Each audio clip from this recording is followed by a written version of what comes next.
Je reçois beaucoup de questions concernant le collagène pour les végétariens. Est-ce que même ça existe, le collagène pour les végétariens? Qu'est-ce qu'il faut prendre? Qu'est-ce qu'il faut privilégier? Est-ce que ça existe même un collagène vegan? C'est ce qu'on va voir dans cette vidéo. Je vais tout vous expliquer, comme ça vous pourrez faire le meilleur choix.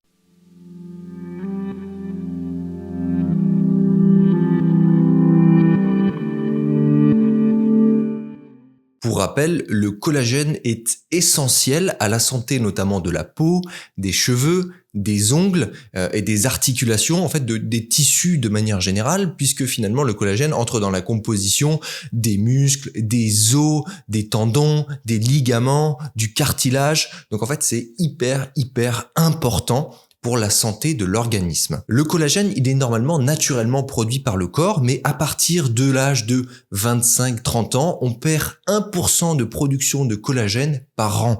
Et c'est pour ça que c'est d'autant plus intéressant et efficace de prendre du collagène quand on avance en âge. Le collagène, de manière générale, il est extrait soit donc du monde marin, il est extrait du poisson, ou alors il est extrait du monde terrestre, notamment des bovins. Bovins, c'est-à-dire vaches, bœufs, taureaux. Voilà, en général, c'est de ces animaux qu'est extrait le collagène, mais comment on fait quand on a décidé de ne pas consommer de chair animale, finalement, pour avoir du collagène? Eh bien, bonne nouvelle pour les végétariens, oui, le collagène végétarien existe. Il est généralement extrait de la membrane de la coquille d'œuf. D'après les études scientifiques, ce collagène extrait de la membrane de coquille d'œuf serait vraiment efficace. Ça a été prouvé par plusieurs études, même plus de 20 études me semble-t-il. Là, je vous en mets notamment une dans la description qui a testé un collagène de qualité Ovoderm, c'est une marque déposée, si je dis pas de bêtises, et ils ont testé avec 300 mg par jour sur des patients, et ils ont vraiment constaté des très bons résultats. Si vous voulez voir, je vous mets donc l'étude dans la description de cette vidéo. Si vous voulez retrouver ce collagène de qualité Ovoderm, je vous mets un lien partenaire dans la description.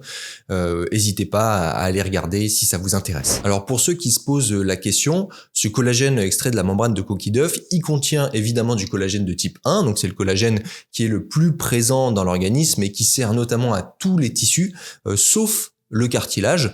Donc si vous voulez avoir une emphase sur le cartilage, en général je vous dis prenez du collagène de type 2, mais dans le Ovoderm il n'y a pas de collagène de type 2. Alors comment on fait? Eh bien bonne nouvelle, puisque dans le collagène que je vous ai mis dans la description, il y a aussi du collagène de type 5 et du collagène de type 10, notamment le type 10 aura lui une emphase et une action spécifique sur le cartilage, donc c'est fort intéressant en ce sens. En plus de ça, il contient aussi de l'élastine qui est une molécule qui sert à l'élasticité de la peau, donc c'est très intéressant pour avoir des tissus en bonne santé. Il contient aussi de l'acide hyaluronique, qui, vous le savez certainement, est très important pour hydrater les tissus, pour également contrer les chocs.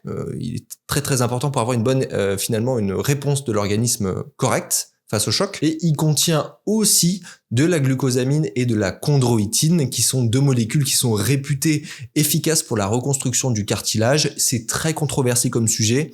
J'ai pas vraiment trouvé d'études qui sont très tranchées sur la question, mais bon, ça coûte rien finalement d'en avoir en plus dans le produit pour avoir une emphase sur le cartilage si jamais emphase il y a. Donc je vous recommande fortement, si vous êtes végétarien, à vous tourner vers cette solution de supplémentation, puisque finalement c'est le seul collagène végétarien qui existe. Et quand on est végétalien, alors, est-ce que c'est possible d'avoir du collagène? Bien non, puisque comme je vous le disais à l'instant, le seul collagène végétarien qui existe est issu de la membrane de coquille d'œuf. Pourquoi? Parce qu'en fait, le collagène n'existe que dans le monde animal. C'est une protéine de structure animale. Donc, on ne peut pas retrouver de collagène végétal. Et si jamais vous trouvez sur un site du collagène végétal, sachez que c'est une connerie, ça n'existe pas. Si vous voulez plus d'informations détaillées sur le collagène, je vous invite à regarder ma vidéo, je vous mets juste ici et aussi en lien dans la description, où j'explique vraiment les types de collagène, à quoi ça sert le collagène, qu'est-ce que c'est le collagène, etc., etc. Si vous voulez aller plus loin, n'hésitez pas à aller la voir, ça peut être intéressant. Voilà la Feel Good Family, j'espère que cette vidéo vous aura plu. Si c'est le cas, n'hésitez pas à partager ce que vous voulez me dire dans les commentaires. N'hésitez pas à me poser d'autres questions si jamais vous en avez encore. Moi, d'ici là, je vous dis à la prochaine et prenez soin de vous.